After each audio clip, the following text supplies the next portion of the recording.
ಈ ದ್ವೇಷ ಇದೆಯಲ್ಲ, ರಾಜಕೀಯ ದ್ವೇಷ, ನಾನು ಇವತ್ತು ಅವ್ರಿಗೆ ಹೇಳ್ತೀನಿ, ಈ ದ್ವೇಷವನ್ನ ಬಿಡಿ, ಹೊಟ್ಟೆ ಉರಿಯನ್ನ ಬಿಡಿ, ಮತ್ಸರವನ್ನ ಬಿಡಿ, ರಾಜಕೀಯವಾಗಿ ಮಾತಾಡಿ. ನಾನು ಹೇಳ್ತಕ್ಕಂಥದ್ದು ಸುಳ್ಳಾದರೆ ಪ್ರಶ್ನೆ ಮಾಡ್ತಕ್ಕಂಥ ಹಕ್ಕಿದೆ ನಿಮಗೆ. ಅಸೆಂಬ್ಲಿನಲ್ಲಿ ಹೇಳಿದ್ದೀನಿ, ಹೊರಗಡೆ ಹೇಳಿದ್ದೀನಿ, ಎಲ್ಲ ಕಡೆಗಳಲ್ಲಿ ಹೇಳ್ತಾ ಇದ್ದೀನಿ. ನೀವು ಇದ್ರೆ ಪ್ರಶ್ನೆ ಮಾಡಬೇಕು. ದಾಖಲಾತಿಗಳ ಮೂಲಕ ಸಿದ್ದರಾಮಯ್ಯ ಹೇಳೋದು ಸರಿ ಇಲ್ಲ ಅಂತಕ್ಕಂಥ ಈ ಮಾತನ್ನ ಹೇಳಬೇಕಾಗ್ತದೆ. ಈ ದೇಶದಲ್ಲಿ ಅಸಮಾನತೆ ನಿರ್ಮೂಲನೆ ಆಗಬೇಕಲ್ಲ. ಬಡವ ಬಲ್ಲಿದ ಸುಮಾರು 90% ಜನ ಶೂದ್ರ ವರ್ಗದವರು ಇರ್ತಕ್ಕಂಥದ್ದು, 10% ಜನ ಮಾತ್ರ ಮೇಲ್ವರ್ಗದವರು ಇರ್ತಕ್ಕಂಥದ್ದು, ಶ್ರೀಮಂತರು ಇರ್ತಕ್ಕಂಥದ್ದು. ಈ 90% ಜನ ರಾಜಕೀಯ ಮೇಲಕ್ಕೆ ಬರಬೇಕಾ ಬೇಡ?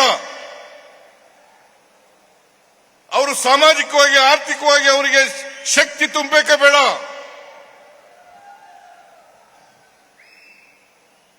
ನೀವು ಯಾವಾಗಲೂ ಕೂಡ ಈ ಬಿಜೆಪಿ ಅವರು ಇದಾರಲ್ಲ, ನರೇಂದ್ರ ಮೋದಿ ಅವರು ಇದಾರಲ್ಲ, 10% ಜನರ ಪರವಾಗಿ ಮಾತ್ರ ಮಾತಾಡೋದು, ಅವ್ರಿಗೆ ಮಾತ್ರ ಕೆಲಸ ಮಾಡೋದು, ಅವರಿಗೆ ಎಲ್ಲ ರೀತಿಯಲ್ಲೂ ಕೂಡ ತೆರಿಗೆಗಳನ್ನು ಕಡಿಮೆ ಮಾಡತಕ್ಕಂಥ ಕೆಲಸವನ್ನು ಮಾಡ್ತಾರೆ. ಆದರೆ ಕಾಂಗ್ರೆಸ್ ಪಕ್ಷ ಯಾವತ್ತೂ ಕೂಡ ಬಡವರಿಗೆ, ದಲಿತರಿಗೆ, ಹಿಂದುಳಿದವರಿಗೆ, ಅಲ್ಪಸಂಖ್ಯಾತರಿಗೆ ಇವರೆಲ್ಲರೂ ಕೂಡ ಮುಖ್ಯವಾಹಿನಿಗೆ ತರಬೇಕು ಅಂತ ಪ್ರಯತ್ನವನ್ನ ಮಾಡ್ತೀವಿ. ಯಾಕೆಂದರೆ ನಾವು ಬಸವಣ್ಣವರಲ್ಲಿ ನಂಬಿಕೆ ಇಟ್ಕೊಂಡಿರ್ತಕ್ಕಂಥವ್ರು, ಬುದ್ಧನ ತತ್ವದಲ್ಲಿ ನಂಬಿಕೆ ಇಟ್ಕೊಂಡಿರ್ತಕ್ಕಂಥವ್ರು, ಅಂಬೇಡ್ಕರ್ ಅವರ ತತ್ವದಲ್ಲಿ ನಂಬಿಕೆ ಇಟ್ಕೊಂಡಿರ್ತಕ್ಕಂಥವ್ರು, ನಾವು ಗಾಂಧಿ ತತ್ವದಲ್ಲಿ ನಂಬಿಕೆ ಇಟ್ಕೊಂಡಿರ್ತಕ್ಕಂಥವ್ರು. ಸರ್ವರಿಗೂ ಸಮಪಾಲು, ಸರ್ವರಿಗೂ ಸಮಪಾಲು, ಸರ್ವರಿಗೂ ಸಮಬಾಳು, ಇದು ಆಗಬೇಕು. ಇಲ್ಲದೆ ಹೋದ್ರೆ ಬಾಬಾ ಸಾಹೇಬ್ ಅಂಬೇಡ್ಕರ್ ಅವರು ಹೇಳಿದ್ರು, ಈ ದೇಶಕ್ಕೆ ಸ್ವಾತಂತ್ರ್ಯ ಬಂದು ಅದು ಯಶಸ್ವಿ ಆಗಬೇಕಾದ್ರೆ ಎಲ್ಲರೂ ಕೂಡ ಆರ್ಥಿಕವಾಗಿ ಸಾಮಾಜಿಕವಾಗಿ ಸಬಲತೆಯನ್ನ ಕಾಣ್ತಕ್ಕಂಥದ್ದೇ ಸ್ವಾತಂತ್ರ್ಯ ಬಂದದಕ್ಕೆ ಸಾರ್ಥಕ ಅಂತಕ್ಕಂಥ ಮಾತುಗಳನ್ನು ಹೇಳಿದರು. ಕಾನ್ಸ್ಟಿಟ್ಯೂಯೆಂಟ್ ಅಸೆಂಬ್ಲಿನಲ್ಲಿ ಹೇಳಿದ್ರು. 1949 ನವೆಂಬರ್ 25ನೇ ತಾರೀಕು ಒಂದು ಮಾತನ್ನ ನನಗೆ ಇವತ್ತು ಕೂಡ ಜ್ಞಾಪಕ ಇದೆ. ಒಂದು ಮಾತನ್ನ 1949 ನವೆಂಬರ್ 25ನೇ ತಾರೀಕು ಕಾನ್ಸ್ಟಿಟ್ಯೂಯೆಂಟ್ ಅಸೆಂಬ್ಲಿನಲ್ಲಿ ಒಂದು ದಿನ ಮುಂಚಿತವಾಗಿ, ಸಂವಿಧಾನ ಅಂಗೀಕಾರ ಆಗೋದಕ್ಕಿಂತ ಮುಂಚಿತವಾಗಿ ಒಂದು ಮಾತನ್ನ ಹೇಳಿದ್ರು. ಏನಪ್ಪ ಹೇಳಿದ್ರು ಅಂತಂದ್ರೆ, ನಾವು 1950 ಜನವರಿ 26ನೇ ತಾರೀಕಿನಿಂದ ವೈರುಧ್ಯತೆ ಇರತಕ್ಕಂಥ ಸಮಾಜಕ್ಕೆ ಕಾಲಿಡ್ತಾ ಇದ್ದೇವೆ. ವೈರುಧ್ಯತೆ ಇರ್ತಕ್ಕಂಥ ಸಮಾಜಕ್ಕೆ ಕಾಲಿಡ್ತಾ ಇದ್ದೇವೆ. ಆರ್ಥಿಕ ಅಸಮಾನತೆ ಇದೆ, ಸಾಮಾಜಿಕ ಅಸಮಾನತೆ ಇದೆ, ರಾಜಕೀಯ ಅಸಮಾನತೆ ಇದೆ. ಇಂಥ ಸಮಾಜದಲ್ಲಿ ನಾವು ಈ ಅಸಮಾನತೆಯನ್ನು ಹೋಗಲಾಡಿಸದೆ ಹೋದರೆ ಯಾವ ಜನ ನಮಗೆ ಆಶೀರ್ವಾದ ಮಾಡಿದ್ದಾರೆ, ಯಾವ ಜನರಿಂದ ಪ್ರಜಾಪ್ರಭುತ್ವ ಸೌಧವನ್ನು ನಿರ್ಮಾಣ ಮಾಡಿದ್ದೀವಿ, ಅದೇ ಪ್ರಜಾಪ್ರಭುತ್ವ ಸೌಧವನ್ನ ಧ್ವಂಸ ಮಾಡ್ತಾರೆ. ಎಚ್ಚರಿಕೆಯಿಂದ ಇರಬೇಕು ಅಂತಕ್ಕಂಥ ಮಾತುಗಳನ್ನು ಹೇಳಿದರು. ಇದನ್ನು ಯಾರು ಹೇಳಿದ್ದು? ಬಾಬಾ ಸಾಹೇಬ್ ಅಂಬೇಡ್ಕರ್ ಅವರು. ಈ ದೇಶಕ್ಕೆ ಸಂವಿಧಾನವನ್ನ ಕೊಟ್ಟಿರ್ತಕ್ಕಂಥವರು.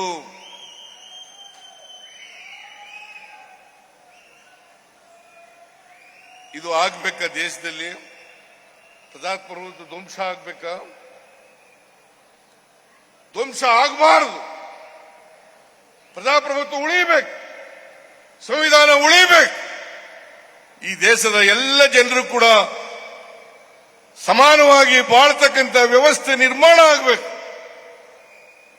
ಭ್ರಾತೃತ್ವದಿಂದ ಬದುಕ್ತಕ್ಕಂಥ ಸಮಾಜ ನಿರ್ಮಾಣ ಆಗಬೇಕು, ಸಮಾನತೆಯ ಸಮಾಜ ನಿರ್ಮಾಣ ಆಗಬೇಕು.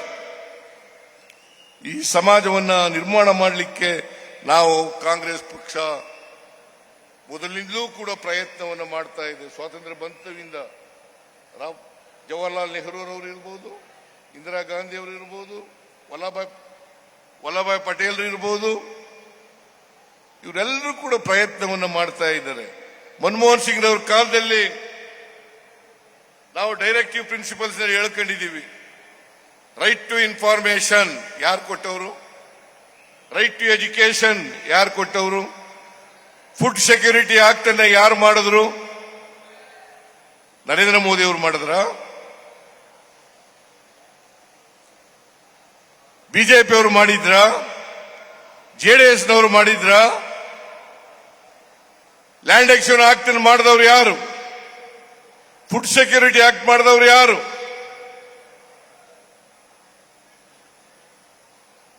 ಇದನ್ನೆಲ್ಲ ಅರ್ಥ ಮಾಡ್ಕೋಬೇಕಾಗ್ತದೆ.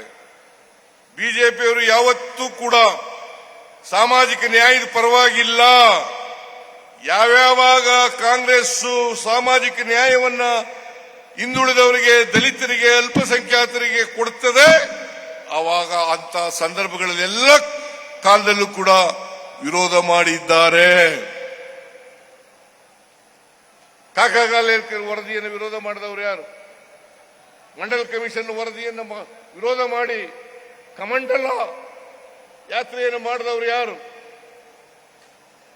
ಹೈಯರ್ ಲರ್ನಿಂಗ್ ಇನ್ಸ್ಟಿಟ್ಯೂಷನ್ಗಳಲ್ಲಿ ಮೀಸಲಾತಿಯನ್ನು ತಂದಾಗ ವಿರೋಧ ಮಾಡಿದವರು ಯಾರು? 73rd 74th ಅಮೆಂಡ್ಮೆಂಟ್ ಅನ್ನು ತಂದವರು ಯಾರು? 73rd 74th ಅಮೆಂಡ್ಮೆಂಟ್ ತಂದವರು ಯಾರು? ಅದಕ್ಕೆ ವಿರೋಧ ಮಾಡಿದವರು ಯಾರು?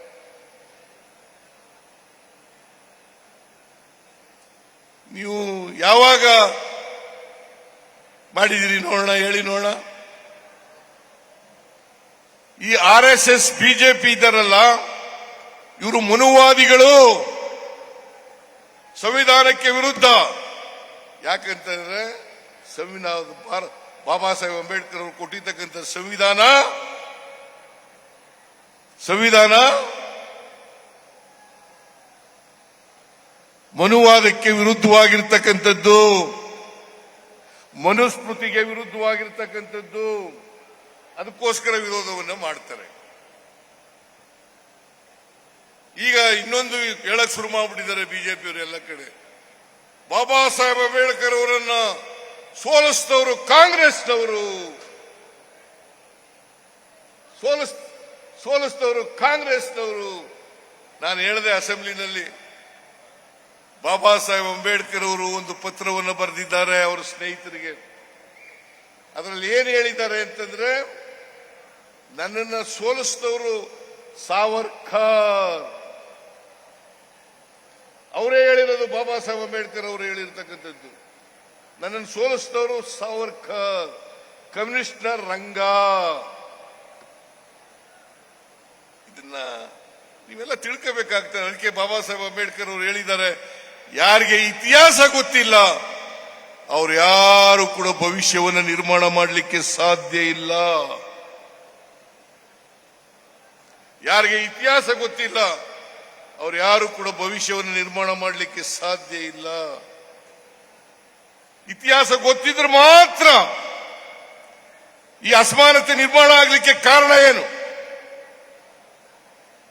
ಇದು ಗೊತ್ತಿರಬೇಕು. ಇತಿಹಾಸ ಗೊತ್ತಿದ್ರೆ ಮಾತ್ರ ಈ ಅಸಮಾನತೆ ನಿರ್ಮಾಣ ಆಗ್ಬೇಕಾದ್ರೆ ಕಾರಣ ಏನು? ಈ ಜಾತಿ ವ್ಯವಸ್ಥೆ ಹುಟ್ಟಬೇಕಾದ್ರೆ ಕಾರಣ ಏನು? ವರ್ಗ ವ್ಯವಸ್ಥೆ ಹುಟ್ಟಬೇಕಾದ್ರೆ ಕಾರಣ ಏನು? ಇದಕ್ಕೆ ಪರಿಹಾರ ಹುಡುಕ್ತಕ್ಕಂಥದ್ದೇ ಕಾಂಗ್ರೆಸ್ ಪಕ್ಷ, ನಮ್ಮ ಸಂವಿಧಾನ. ಅದಕ್ಕೋಸ್ಕರ ಸಂವಿಧಾನವನ್ನು ರಕ್ಷಣೆ ಮಾಡಬೇಕು, ಸಂವಿಧಾನವನ್ನು ರಕ್ಷಣೆ ಮಾಡಬೇಕು. ಅದಕ್ಕೆ ಕಾಂಗ್ರೆಸ್ನವರು ನಮ್ಮ ಸ್ಲೋಗನ್ ಏನಪ್ಪಾ ಅಂತಂದ್ರೆ, ಜೈ ಬಾಪು, ಜೈ ಬಾಪು, ಜೈ ಭೀಮ್, ಜೈ ಸಂವಿಧಾನ್.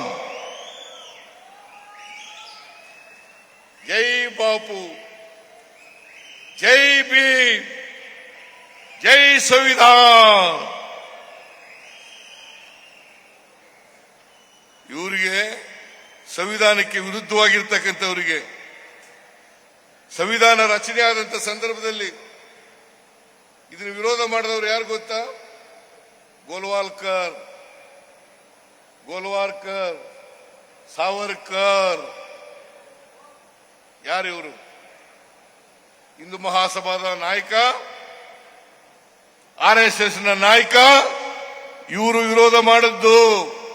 ಆರ್ಗನೈಸರ್ ಪತ್ರಿಕೆ ತೆಗೆದು ನೋಡ್ಲಿ, ಅವರು ಆರ್ಗನೈಸರ್ ಪತ್ರಿಕೆ ತೆಗೆದು ನೋಡ್ಲಿ. ಆರ್ಗನೈಸರ್ ಪತ್ರಿಕೆಯಲ್ಲಿ ಬಹಳ ಸ್ಪಷ್ಟವಾಗಿ ಹೇಳಿ ಇವರು ವಿರೋಧ ಮಾಡಿದ್ದಾರೆ.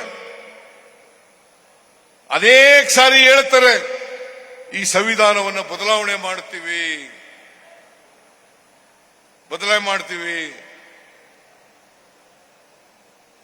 ನಾನು ಹೇಳ್ತೀನಿ, ಈ ದೇಶದ ಜನ ಯಾವ ಕಾರಣಕ್ಕೂ ಕೂಡ ಸಂವಿಧಾನವನ್ನು ಬದಲಾವಣೆ ಮಾಡಲಿಕ್ಕೆ ಸಾಧ್ಯ ಇಲ್ಲ. ಜನ ಇದನ್ನು ಬಿಟ್ಟುಕೊಡಲ್ಲ.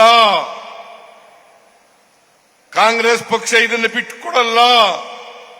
ಎಲ್ಲ ಕಾಲಕ್ಕೂ ಕೂಡ ಈ ಸಂವಿಧಾನ ಬೇಕಾಗ್ತದೆ.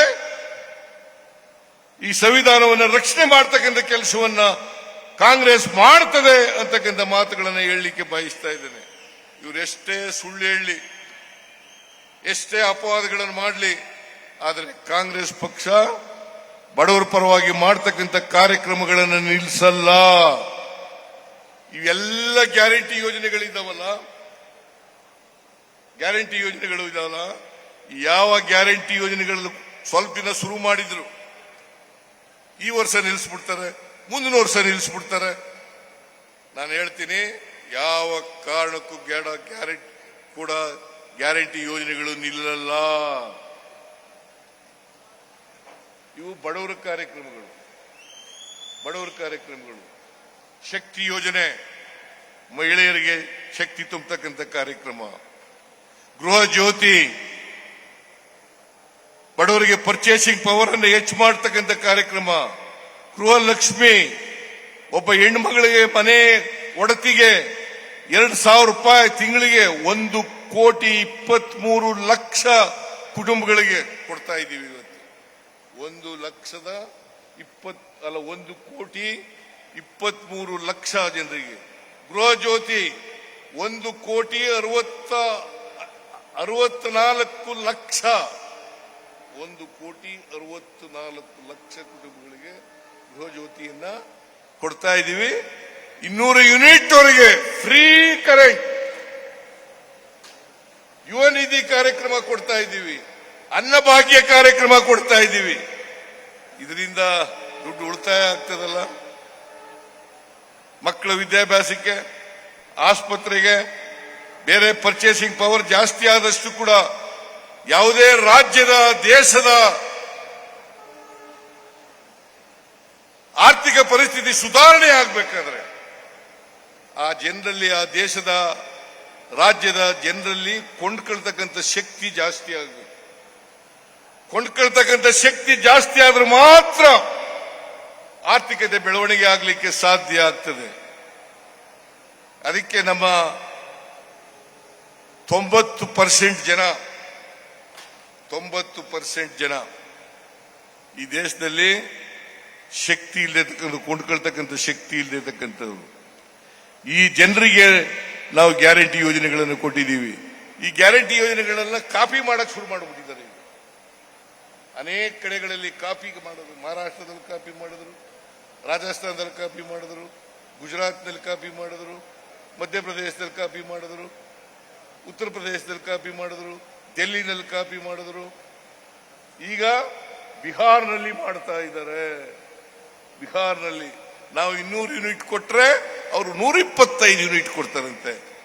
ಅಲ್ಲಿ ಸಮ್ಮಿಶ್ರ ಸರ್ಕಾರ ಅಲ್ಲ ಇರೋದು, ಬಿಜೆಪಿ ಸಮ್ಮಿಶ್ರ ಸರ್ಕಾರ ಅಲ್ಲ, NDA ಸರ್ಕಾರ ಅಲ್ಲ ಇರೋದು.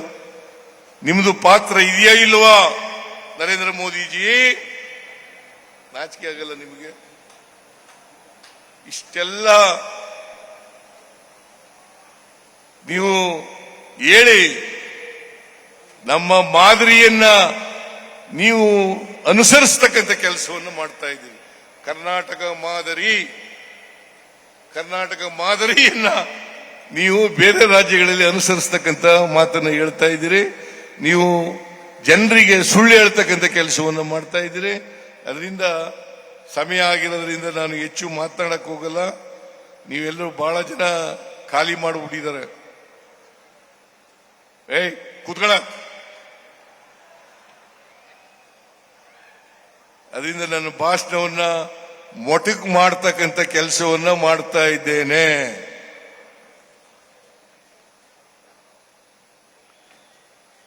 ಇಷ್ಟೊತ್ತು ನನ್ನ ಭಾಷಣವನ್ನ ಕೇಳದಂತ ಎಲ್ಲರಿಗೂ ಧನ್ಯವಾದಗಳನ್ನು ಹೇಳಲಿಕ್ಕೆ ಬಯಸ್ತೇನೆ. ಹಾಗೇನೆ ಜಿಲ್ಲಾ ಆಡಳಿತ ಇವತ್ತು ವ್ಯವಸ್ಥಿತವಾಗಿ ಈ ಕಾರ್ಯಕ್ರಮವನ್ನು ವ್ಯವಸ್ಥೆ ಮಾಡಿದ್ದಾರೆ. ಆದ್ದರಿಂದ ಜಿಲ್ಲಾಡಳಿತಕ್ಕೆ ನನ್ನ ಧನ್ಯವಾದಗಳನ್ನು ತಿಳಿಸಿ ನಿಮಗೆ ಮತ್ತೊಮ್ಮೆ ನಮಸ್ಕಾರಗಳನ್ನು ಹೇಳಿ ನನ್ನ ಮಾತು ಮುಗಿಸ್ತೇನೆ. ಜೈ ಹಿಂದ್, ಜೈ ಕರ್ನಾಟಕ.